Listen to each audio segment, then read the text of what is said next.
Bonjour à tous, c'est encore Karma. Je vous retrouve aujourd'hui pour vous apprendre à faire un super template de la mort qui tue. À tout de suite.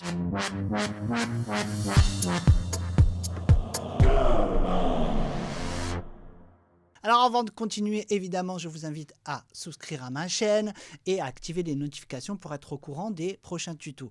Alors créer un template, ça permet vraiment un gain de temps considérable quand on produit de la musique électronique ou de la musique en général. On peut avoir différents templates. Personnellement, moi j'en ai deux ou trois.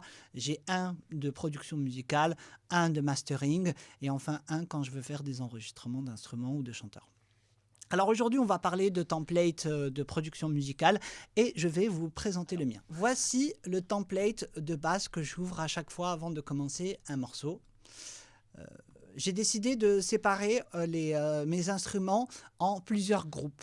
J'ai un groupe de drum, un groupe de bass, un groupe de low mid, un groupe de high mid, un groupe de high et d'instruments organiques, on va dire, un groupe de voix et de FX. Et à l'intérieur de ces groupes, j'ai à chaque fois plusieurs éléments. Alors, dans le groupe de drum, j'ai d'abord mon kick 2. Je fais souvent mes kicks avec cet instrument. Je vous ferai sûrement un tutoriel pour vous expliquer comment ça marche. J'ai aussi un drum rack où j'ai mis quelques kicks ici. Voilà, vous pouvez l'entendre ici. J'ai un drum rack de snare ici. Voilà, où j'ai vraiment mis plein de snares. Et je ne vais pas toutes les utiliser à chaque fois dans un morceau, mais en tout cas, j'ai mis celles que j'utilise le plus. Et après, du coup, j'enlève les autres éléments dont j'ai pas besoin. Alors avant, je faisais tout dans un drum rack, mais il s'avère que c'est un peu plus fastidieux quand on veut faire déjà des exports et quand on veut mettre des sends, etc. Du coup, j'ai choisi de séparer, en tout cas, mes éléments rythmiques sur différents drum racks.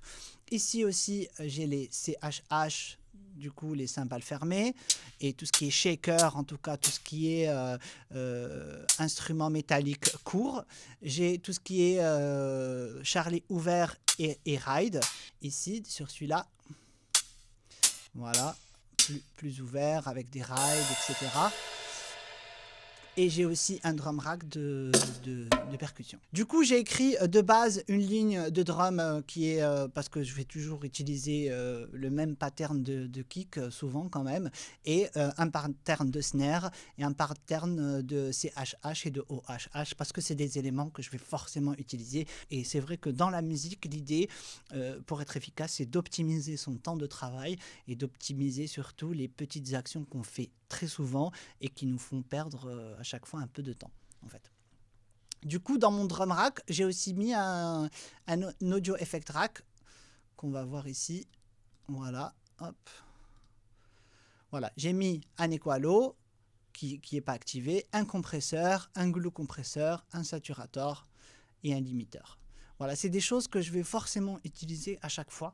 Je vais différencier les drum racks, enfin les effect racks que je vais mettre dans mes groupes et les effect racks que je vais mettre dans mes instruments. Après, pour les basses, je vais créer une piste MIDI où je ne vais pas mettre forcément d'instrument ici. Par contre, je vais avoir un effect rack où il y a tous les effets que je vais forcément utiliser. Je vais forcément utiliser pour la basse, par exemple, un utility pour réduire la stéréo. Je vais utiliser un equalo, un compresseur, une saturation et un sidechain avec le shaperbox. Et ainsi de suite pour les low mid, je vais avoir le lead 1, le lead 2 si j'ai besoin de faire une question-réponse et toujours pas d'instrument ici, mais juste les effets que je vais utiliser et ainsi de suite.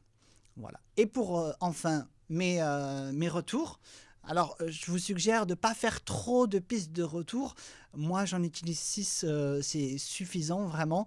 J'utilise une reverb courte, une reverb moyenne, une reverb longue et enfin un délai court, un délai moyen et un délai long.